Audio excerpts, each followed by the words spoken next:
Buenas tardes, hermanos. Vamos a iniciar la escuela dominical de hoy, domingo. Hoy vamos a estar en el capítulo número 4 de Primera de Tesalonicenses. Primera de Tesalonicenses, capítulo 4. Aquí vamos a aprender dos cosas muy importantes, que es la santidad, que es por el Espíritu Santo que la recibimos. Igualmente vamos a ver algo muy importante que va a suceder en el futuro y como cristianos estamos esperando, que es el arrebatamiento, el rapto de la iglesia. Entre estos temas se tratan aquí. Es la parte de esta doctrina que vamos a hablar del arrebatamiento, o sea, el rapto de la iglesia.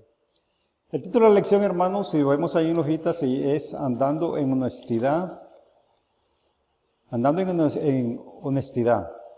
El objetivo, el mayor llamado de cada cristiano es vivir para agradar a Dios. O sea, vea qué importante. Es vivir para agradar a Dios. Ese debe ser nuestro sentir todos los días, a cada momento. Agradar a Dios requiere su vida, amor, disciplina y servicio. O sea, es un crecimiento constante. Vamos a ir a Romanos, antes de iniciar, ¿verdad? Romanos capítulo 6, versículos 4. Romanos capítulo 6, versículos 4. Voy a leer, dice: porque somos sepultados juntamente con Él para muerte por el bautismo, a fin de que como Cristo resucitó de los muertos por la gloria del Padre, vea lo que dice después, así también nosotros andemos en vida nueva. Nosotros andemos en vida nueva. Eso es algo que nosotros debemos siempre recordar. Entonces nos habla de andar en vida nueva. La salvación es una crisis, literalmente es un nuevo nacimiento que ocurre en el tiempo.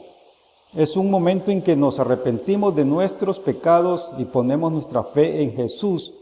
La vida cristiana es un proceso que involucra repetir una y otra vez el despojarse de actitudes y prácticas pecaminosas antiguas y adoptar vez tras vez el Espíritu de Jesús. A medida que hacemos esto, cambia nuestro comportamiento paso a paso. Nos acercamos al objetivo de permitir que la vida de Cristo viva en nosotros. Y ese es el objetivo. Oremos. Amado Dios, Señor Dios Todopoderoso, te damos gracias, Padre, por esta tarde que estamos aquí reunidos los hermanos, Señor, aprendiendo de tu palabra, Señor. Gracias, Padre. Te pido por los hermanos que vengan de camino, Señor, y que lleguen bien, Padre. Y te pido que a los hermanos presentes que los bendiga grandemente, Señor, y que todos aprendamos de la palabra de la escuela dominical del día de hoy. Amén. Entonces, en el primer punto, hermanos, tenemos agradable en la conducta, puros en la vida. Entonces ahora sí vamos a ir a Tesalonicenses capítulo 4 y voy a leer los versículos del 1 al 8. Y dice así: la vida que agrada a Dios, la vida que agrada a Dios. Dice: por lo demás, hermanos, os rogamos y exhortamos en el Señor Jesús, que de la manera que aprendiste de nosotros, como os conviene conduciros y agradar a Dios, así abundéis más y más. Porque ya sabéis qué instrucciones os dimos por el Señor Jesús, pues la voluntad de Dios es vuestra santificación, que os apartéis de fornicación, que cada uno de vosotros sepa tener su propia esposa en santidad y honor, no en pasión de concupiscencia, como los gentiles que no conocen a Dios, que ninguno agravie ni engañe en nada a su hermano, porque el Señor es vengador de todo esto, como ya os hemos dicho y testificado. Entonces, vamos a leer esos 6 versículos por el momento. Entonces aquí está hablando Pablo y dice: por lo demás, hermanos, os rogamos y exhortamos en el Señor, que de la manera que aprendiste de nosotros, como es conviene conducirnos y agradar. Entonces tenemos que rogar, significa hacer una petición razonable que debería de ser concedida por ser razonable. Y exhortar significa corrección y consuelo que un hermano en Cristo le da a otro. Entonces tenemos estas dos palabras que como Pablo dice, os rogamos y exhortamos, y algo importante, en el nombre del Señor Jesús, en el único nombre, ¿verdad? Que nos lleva a la verdad.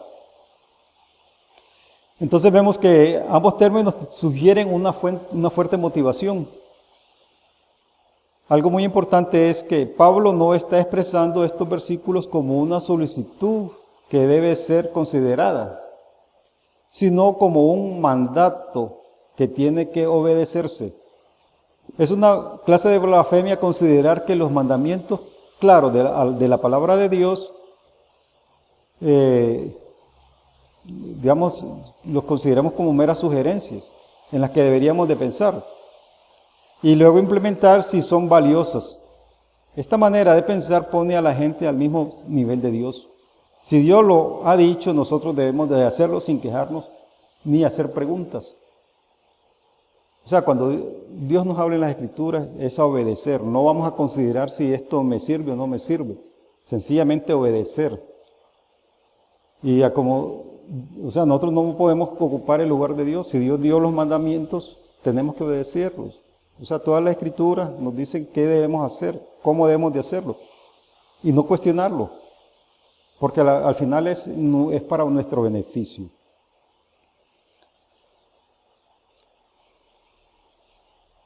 Ahora, cuando un hombre es salvo por la obra que Cristo hizo por él, no se extiende frente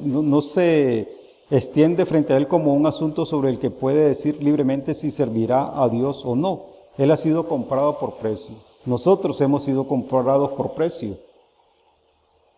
Y eso lo vemos en las Escrituras, en 1 Corintios capítulo 6, 20. O sea, la misma Escritura nos va diciendo las responsabilidades que tenemos nosotros. Cuando nosotros venimos a Cristo y nos dice, ustedes son comprados fuimos comprados. Romanos capítulo 6, versículo 20 dice, porque cuando 1 Corintios capítulo 6, versículo 20, dice, porque habéis sido comprados por precio, o sea, por precio, glorificad pues a Dios en vuestro cuerpo y en vuestro espíritu, los cuales son de Dios. Vea que menciona dos cosas. Glorificad a Dios en vuestros cuerpos y en vuestro espíritu, los cuales son de Dios. O sea, ahí la palabra nos da a conocer esa verdad.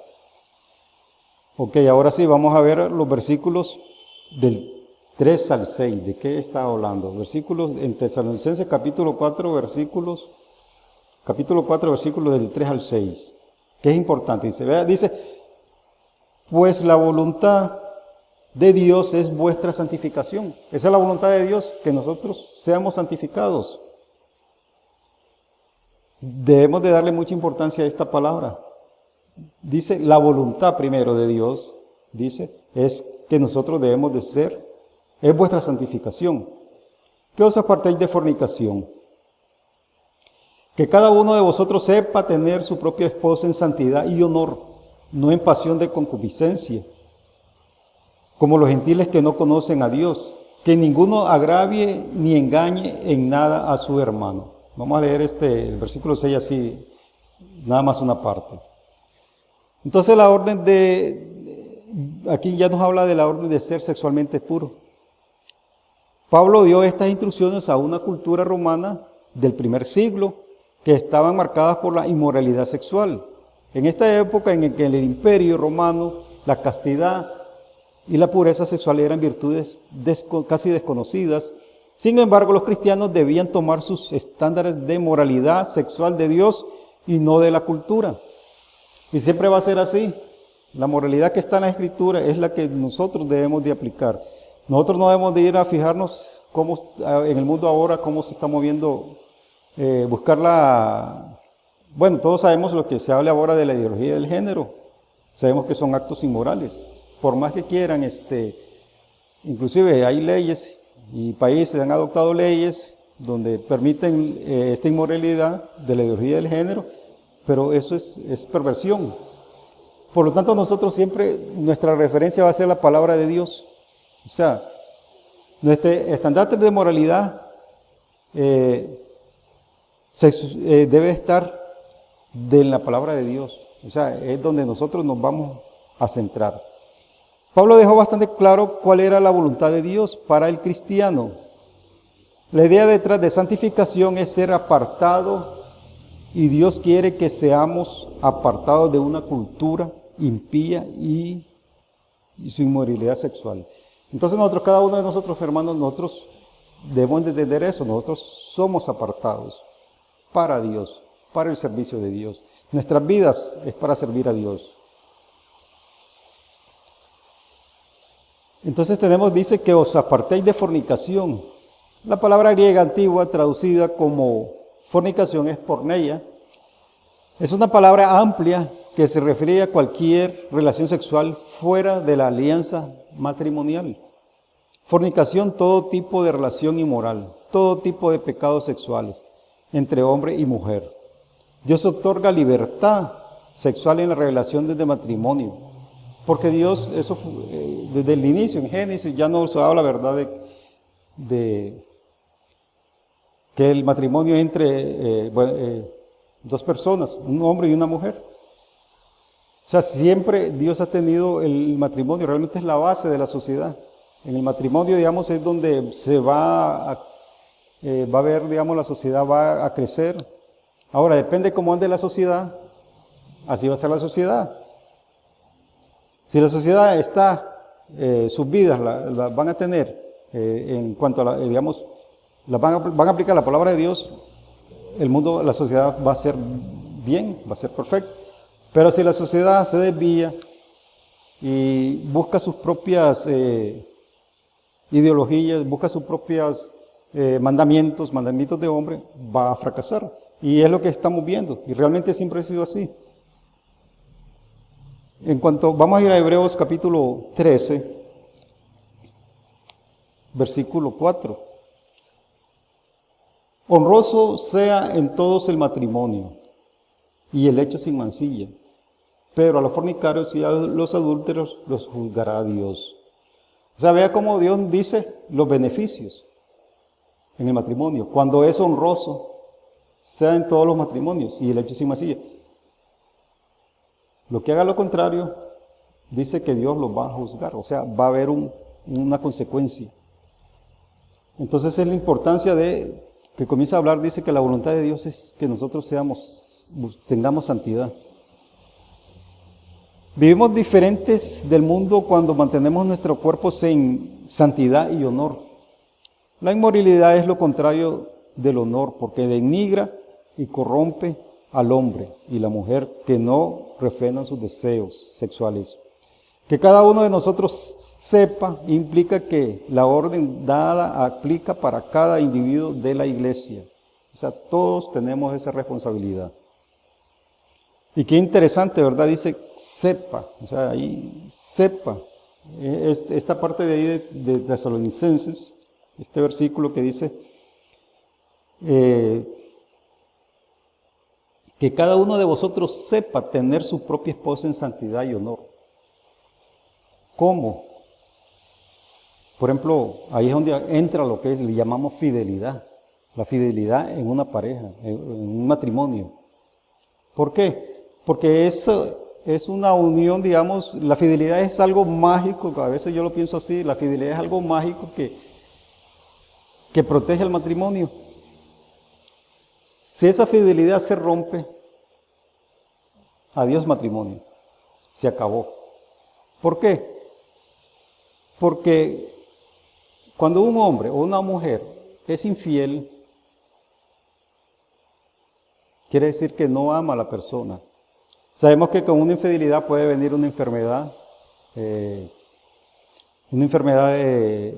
venéreas, una enfermedad, por ejemplo, como el SIDA. No es uno, son muchos casos donde un hombre fue infiel y fue donde una mujer, se acostó con una mujer que tal vez tenía SIDA. ¿Y qué pasó? Llegó donde la esposa y le transmitió el SIDA. O sea, por eso le digo, la fidelidad es algo muy importante. Ahora, esa es la fidelidad entre matrimonios, ¿verdad? Si se rompe esa fidelidad van a haber consecuencias, muchas consecuencias negativas. Ahora, eso pasa igualmente nosotros con nuestro Dios.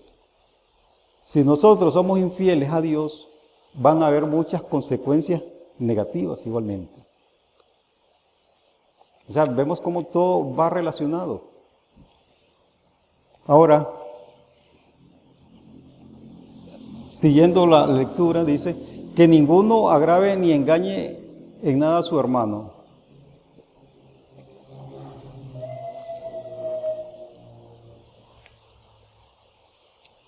Aquí tenía anotado la 1 Corintios capítulo 6, 18. Vamos a ver qué nos dice. 1 Corintios capítulo 6, 18 dice, huid de la fornicación. Cualquier otro pecado que el hombre cometa está fuera del cuerpo, mas el que fornica contra su propio cuerpo peca. ¿Quién lo dice? La palabra de Dios. O sea, la palabra de Dios, digamos, no se equivoca. La palabra de Dios es exacta. Hay consecuencias. Que ninguno agrave ni engañe en nada a su hermano, es decir, cuando somos sexualmente inmorales, agraviamos y engañamos a otros y los defraudamos de manera mucho más grande de lo que podríamos imaginar. El adúltero, hombre o mujer, defrauda a su pareja e hijos. El fornicador, hombre o mujer, defrauda a su futura pareja e hijos. Y ambos defraudan a su pareja ilícita. O sea, todos van a perder, todos. O sea, por eso se habla de que nosotros, es importante, ¿verdad?, que el Espíritu Santo nos ayude a santificarnos. O sea, que nuestros cuerpos, digamos, sean santos para Dios. Guardar, ¿verdad?, esa alianza en el matrimonio, respetarla, realmente expresar el amor. Dios, ¿verdad?, siempre ha estado hablando instruyendo, ¿verdad?, al pueblo. Y por ejemplo, en Levítico, en el Antiguo Testamento, Levítico 18, es todo un capítulo donde se habla de lo que no debe hacer un hombre y una mujer. O sea, es bien extenso. Y hay una palabra que se repite mucho. Levítico capítulo 18 dice, habló Jehová a Moisés diciendo, habla a los hijos de Israel, dile, yo soy Jehová vuestro Dios. No haréis como hacen en la tierra de Egipto, el cual morasteis, ni haréis como hacen en la tierra de Canaán, a la cual yo os conduzco, ni andaréis en sus estatutos. De una vez dice, no deben ni andar en eso. Mis ordenanzas pondréis por obra, y mis estatutos guardaréis andando en ellos. Yo Jehová vuestro Dios. Por tanto guardaréis mis estatutos y mis ordenanzas, las cuales haciendo el hombre vivirá en ellos. Yo Jehová. Ningún varón se llegue a parienta próxima alguna para descubrir su desnudez. Yo Jehová. Y así va hablando de la desnudez de tu padre o la desnudez de tu madre, o no descubrirás tu madre, es como dice, no descubrirás su desnudez. Y así sigue hablando. Se menciona muchas veces esta palabra, no descubrirás la desnudez. Dios instruye a Israel sobre el asunto de la inmoralidad sexual. La idea que se da es que uno no debe descubrir la desnudez de otro que no sea su cónyuge.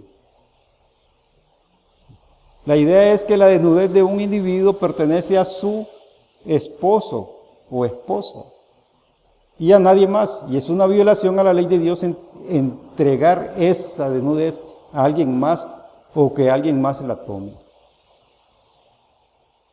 La palabra de Dios es, como les digo, Dios dejó esto y es para nuestro bienestar. Es para nuestro bienestar.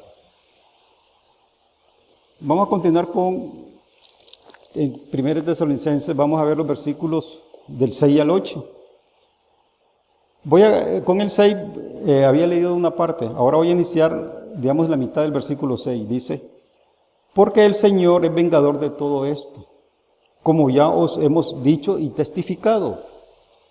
Pues no nos ha llamado Dios a inmundicia, sino a santificación. Vuelve a repetir, ¿cuál es la voluntad de Dios? En los versículos anteriores dice, pues la voluntad de Dios es vuestra santificación. Y ahora en el 7 dice, pues no nos ha llamado Dios a inmundicia, sino a santificación. Así que el que desecha esto, no desecha a hombres, sino a Dios. Entonces, esta es la primera. Entonces, vamos a ver, en el versículo 6 dice, porque el Señor es vengador de todo esto, como ya os hemos dicho y testificado. Entonces, tenemos aquí que esas son las razones para la instrucción que nos está dando. Esta es la primera de 4 razones para la pureza sexual. Podemos confiar en que Dios castigará la inmoralidad sexual. Vea, y es que así es, y la palabra lo dice. Podemos confiar en que Dios castigará la inmoralidad sexual y que nadie se escapa con este pecado, incluso si no ha sido descubierto. En el versículo 7 dice, pues no nos ha llamado Dios a inmundicia sino a santificación. Esta es la segunda razón por la que los cristianos deben ser sexualmente puros, debido a nuestro llamado de Dios.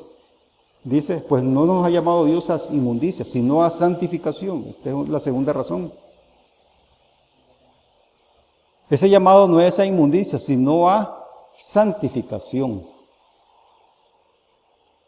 Y vamos a regresar a 1 Corintios, capítulo 6. Por ejemplo, el 9 y 11 dice, ¿no sabéis que los injustos no heredarán el reino de Dios? No erréis, ni los fornicarios, ni los idólatras, ni los adúlteros, ni los afeminados, ni los que se echan con varones. Ni los ladrones, ni los ávaros, ni los borrachos, ni los maldicientes, ni los estafadores heredarán el reino de Dios. Y estos erais algunos, mas ya habéis sido lavados, vean, ya habéis sido lavados, ya habéis sido santificados, ya habéis sido justificados en el nombre del Señor Jesús y por el Espíritu de nuestro Dios. Vea por quiénes hemos sido nosotros lavados, hemos sido santificados, hemos sido justificados por el nombre del Señor Jesús y por el Espíritu de nuestro Dios, el Espíritu Santo. Entonces ahí vemos, nos dice qué no debemos hacer y nos dice quién es el único que nos puede lavar, santificar y justificar. Regresando al Tesalonicenses capítulo 4, ahora el versículo 8 dice, así que el que desecha esto, no desecha a hombre.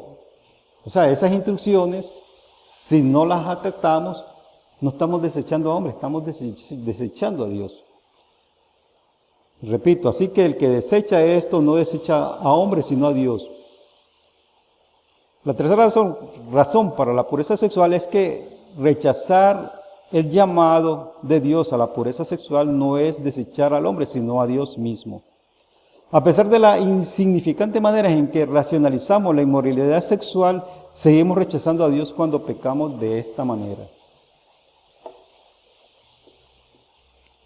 Siempre en el versículo 8, que también nos dio su Espíritu Santo. El Espíritu Santo mora en cada uno de nosotros. Es nuestro ayudador.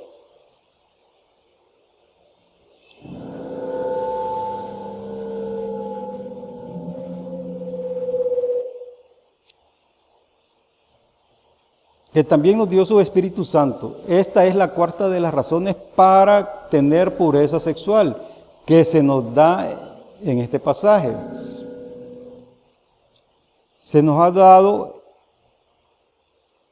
el Espíritu Santo, que fortalece. Oiga bien, ¿a quién va a fortalecer al Espíritu Santo? Veamos a quién va. Bueno, primero haber nacido de nuevo, ¿verdad? Ser creyente.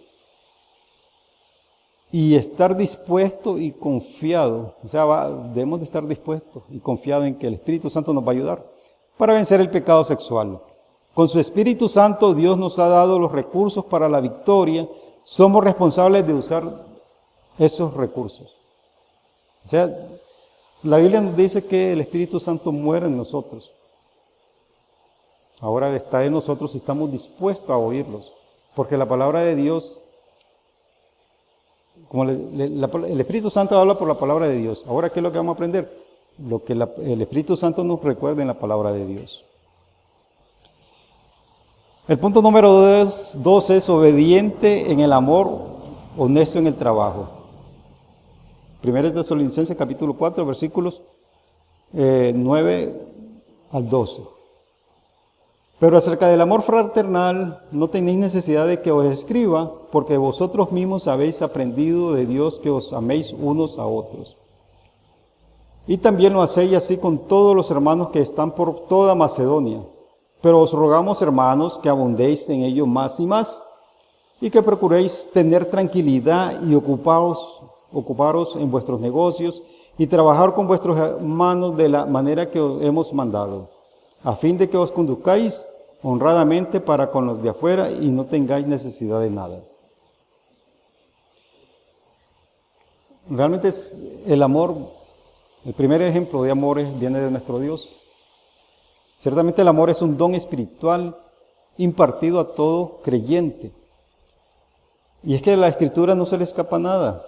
O sea, la Escritura nos dejó todo. Dios sabe, como dicen, Dios nos reveló lo que el hombre necesitaba conocer. En 1 Corintios capítulo 13, dice que nos habla de dones, y dice, 1 Corintios capítulo 13, versículo 13, dice, y ahora permanece la fe, la esperanza y el amor. Estos tres, pero el mayor de ellos es el amor. Ahora, aquí nos dice que los tesalonicenses era una iglesia que realmente amaban, que inclusive aquí se lo dice Pablo. Dice que ese amor, dice, se extendió, dice, por toda Macedonia. Y dice que abundéis en ello más y más. O sea, no debemos de darles importancia del amor, de poder, digamos, pensar en los demás, realmente en el bienestar de los demás, no centrarnos en nosotros mismos. Todo hijo de Dios puede tener fe, esperanza y amor. Estas no son absolutas y pueden aumentar a medida que crecemos en la gracia y el conocimiento del Señor. Y es verdad, si nosotros nos metemos más en la palabra de Dios, vamos a ir creciendo en la gracia y en el conocimiento del Señor. Y eso es lo que nos va a dar más confianza en la vida, de cómo hacer las cosas correctas. Los tesalonicenses habían aprendido de Dios sobre la importancia del amor y además abundar más y más en su amor. El versículo 11, que ya lo leímos, dice que debemos llevar una vida de trabajo, debemos tener una aspiración o ambición en la vida, y eso debe ser procurar tener tranquilidad. Procuréis lleva la idea de ambición, pero no es una ambición mala, sino una ambición de lograr algo bueno. Y la otra palabra que está aquí es tranquilidad. Tener tranquilidad en la vida. O sea, tener una aspiración, eso debe ser procurar tener tranquilidad en nuestras vidas. Debemos tener una aspiración ambiciosa en la vida y eso debe procurar tener tranquilidad. Entonces, procuréis lleva la idea de ambición y tranquilidad lleva la idea de paz, calma, descanso y satisfacción. Y eso nos va a ayudar en nuestra salud también. Porque si somos unas personas que no estamos tranquilas, no tenemos paz, vamos a estar afectando nuestra salud. Ahora, ¿de dónde vamos a recibir esa paz? De Dios. O sea, la palabra de Dios es la que, como dice, nos da la paz y la tranquilidad. La tranquilidad contradice la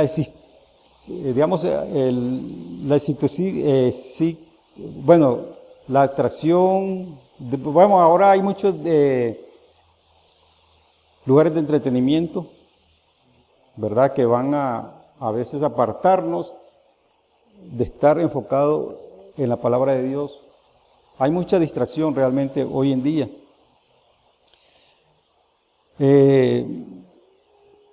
Esta adicción de entretenimiento y a la excitación es dañina, tanto espiritual como culturalmente. La excitación y el entretenimiento son como una religión.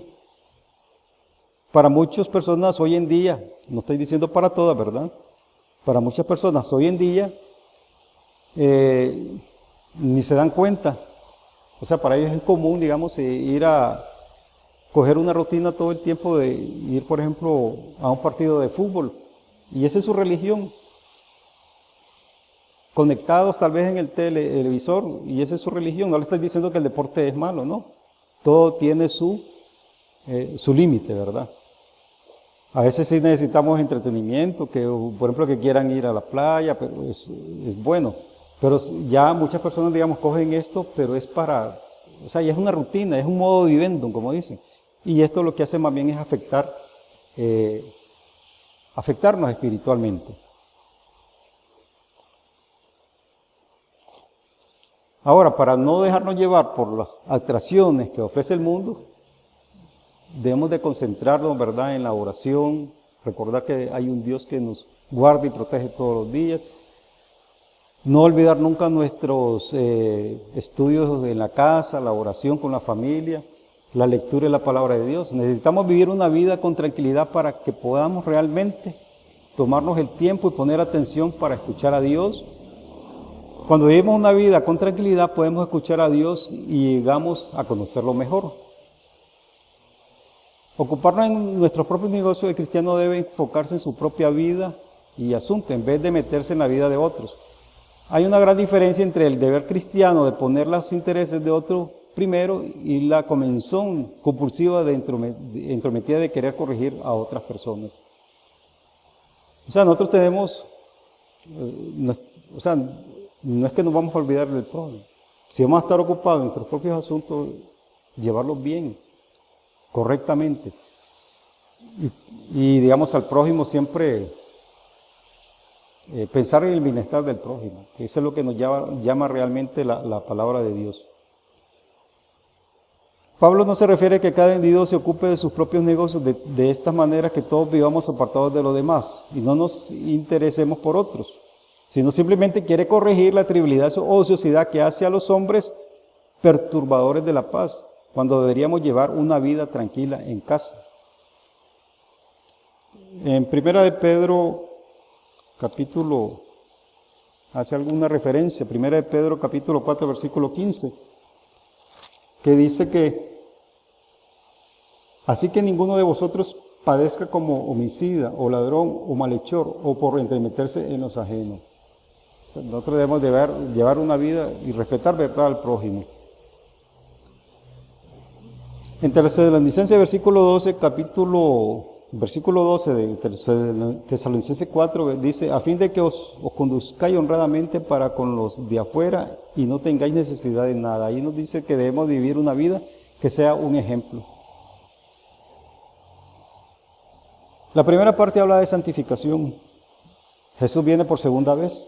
Ahora vamos a pasar al tercer punto, que está a partir del versículo 13, que dice la venida del Señor. Aquí lo dice, Tesalonicenses capítulo 4, versículo 13, aquí dice, consolados en la... o sea, aquí vamos a tener consolación, la venida del Señor es un consuelo para nosotros. Tampoco queremos, hermanos, que ignoréis acerca de los que duermen.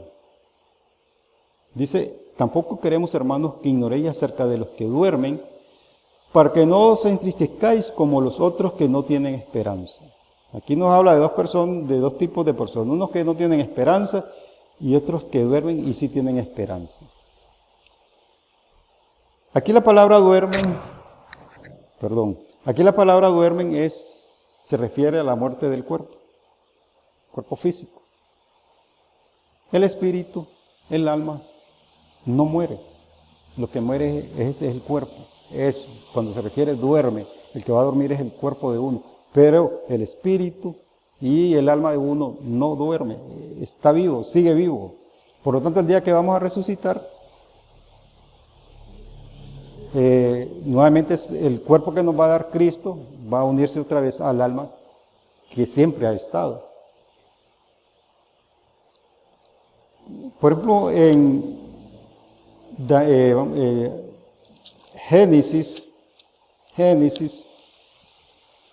capítulo 35, muerte de Raquel. Dice, después que partieron de Betel y había aún como media lengua de tierra para llegar a Efrata, cuando dio a luz Raquel, hubo un trabajo en su parto. Y aconteció, como había trabajo en su parto, que le dijo la partera, no temas, que también tendrás este hijo. Y aconteció que al salírsele el alma, vea que dice, al salírsele el alma, pues murió. Ahora, ¿cuál es el significado que tenemos de alma? ¿Qué hay en el alma de nosotros? El alma de nosotros está la mente, la parte emocional, está la voluntad. Más en el interior está el espíritu del hombre también. Y el espíritu es el que, digamos, conecta con la conciencia que tiene el hombre. Ahora, todos estos cuatro se reflejan en el corazón del hombre. Por eso es que cuando se habla que el corazón del hombre es bueno o es malo, es porque la mente, la parte emocional, la voluntad, se va a reflejar en el corazón. Entonces tenemos que, cuando dice duerme, está hablando de el cuerpo, duerme, el cuerpo es el que muere, el alma no. Porque traía otro ejemplo aquí en Lucas, capítulo 16. Lucas capítulo 16, versículo 19, el rico y Lázaro. Dice, había un hombre rico que se vestía de púrpura y de lino fino y hacía cada día banquetes con esplendidez. Había también un mendigo llamado Lázaro que estaba echado a la puerta de aquel, lleno de llagas, y ansiaba saciarse de las migajas que caían de la mesa del rico. Y aún los perros medían y lamían las llagas. Vea lo que pasó. Aconteció que murió el mendigo y fue llevado por los ángeles al seno de Abraham. Pero el cuerpo del mendigo tuvo que ir a algún lugar.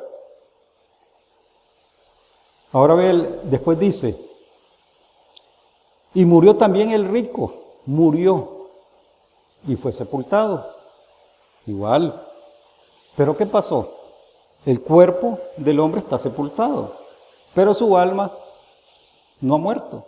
Su alma dice, y en el Hades alzó sus ojos, el rico, y estando en tormento, y vio lejos a Abraham y a Lázaro y en su seno. Entonces aquí estamos viendo el alma tal como es. O sea, nuestra parte, yo no sé cómo expresar el alma, si es la parte inmaterial, el cuerpo inmaterial de nosotros. No sé, inmaterial estará mal aplicada la palabra. Bueno, digamos cuerpo espiritual, tal vez podamos así entenderlo mejor. Y vemos que todo lo que este hombre ahí en el Hades sentía, veía, él estaba consciente. Y dice, y aconteció que murió y en el Hades alzó sus ojos. O sea, ojos. Recordemos que el cuerpo humano prácticamente es el que sirve para que el alma pueda interrelacionarse con el ambiente, con lo exterior. Pero vemos que él, y alzó sus ojos, estando en tormento. Pero recuerden que el hombre ya fue sepultado, el cuerpo del hombre fue sepultado, pero él está en el Hades espiritualmente, su alma. Y dice, y vio de lejos a Abraham y a Lázaro en su seno. ¿Cómo los reconoció? Entonces él, dando voces, dijo, Padre Abraham, ten misericordia de mí y envía a Lázaro para que moje la punta de tu dedo en agua. O sea, y el alma está, todo lo está conociendo. Y refresque mi lengua porque estoy atormentado en esta llama. Pero para Abraham le dijo, hijo, acuérdate de que recibiste tus bienes en tu vida y Lázaro también males. Pero ahora este es consolado aquí y tú atormentado. O sea, hay tormento, el alma está sintiendo ese tormento. La palabra de Dios nos dice eso. O sea, más bien nos está advirtiendo que si nosotros no aceptamos a Cristo como nuestro Señor y Salvador, vamos a llevar ese mismo camino. Por eso hay dos caminos, de salvación y condenación. O sea, el alma, ahí está. Y ahí comienza a hablar, se acuerda de los hermanos, inclusive comienza a pensar, como les digo, en el alma está la parte mental, están las emociones, está la voluntad. O sea, el hombre, el alma se está expresando en como era. O sea, el alma es tal para cual. O sea, lo que quedó, como les digo, en el sepulcro fue el cuerpo. Entonces, cuando en los Tesalonicenses nos habla de duermen, se refiere a ese cuerpo, pero el alma no va a morir, el alma sigue. Y por eso es que Pablo nos dice muchas veces que vamos a estar, es mejor, cuando nosotros partimos vamos a estar en presencia del Señor. O sea, nuestra alma va a la presencia de Cristo. No está muerta, está viva. Y esa es nuestra esperanza. Esa es la esperanza que nosotros tenemos, que nuestra vida no llegó ahí al sepulcro y ahí terminó, no. Nuestra alma sigue. Por el poder de Cristo seguimos y vamos a la presencia de Él. Bueno, vamos a seguir. Porque si creemos que Jesús murió y resucitó, así también traerá Dios con Jesús a los que durmieron en Él. O sea, ¿no? El que cree en Jesús y resucitó, igualmente va a pasar. Dice. Por lo cual os decimos esto en palabra del Señor, que nosotros que vivimos, que habremos quedado hasta la venida del Señor, no precederemos a los que durmieron. Porque el Señor mismo, con voz de mando, con voz de arcángel y con trompeta de Dios, descenderá del cielo, y los muertos en Cristo resucitará primero. Luego nosotros, los que vivimos, los que hayamos quedado, seremos arrebatados juntamente con ellos en las nubes para recibir al Señor en el aire. Y así estaremos siempre con el Señor. Por tanto, alentaos los unos a los otros con estas palabras. Qué tristeza sería decir, no, es que el cuerpo quedó ahí y quedó dormido. No, como les digo, el alma va a Cristo. Por ejemplo, en 2 de Corintios, segundo carta de los Corintios, capítulo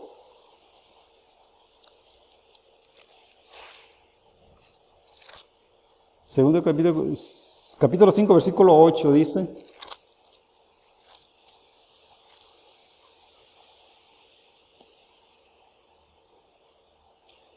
pero confiamos y más quisiéramos estar ausentes del cuerpo.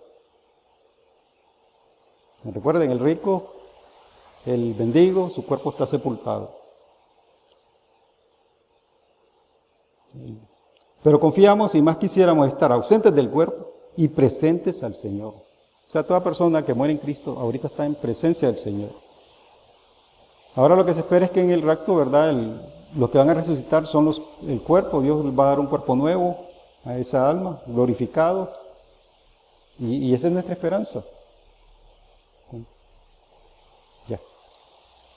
Bueno, traía otros versículos, hermanos, para tener más, pero yo creo que el tiempo ya se nos fue. Más bien, muchas gracias por la atención, hermanos. Oremos. Si este programa ha sido de bendición para su vida, contácteme. Anote mi celular para que me contacte por WhatsApp, 8708-5569. De nuevo, mi celular para que me contacte por WhatsApp, 8708-5569. O puede escribirme al correo ministerioshermanowalter@gmail.com. Mi correo es ministerioshermanowalter, palabras completas sin espacios, ministerioshermanowalter@gmail.com. Será un gusto saber de usted.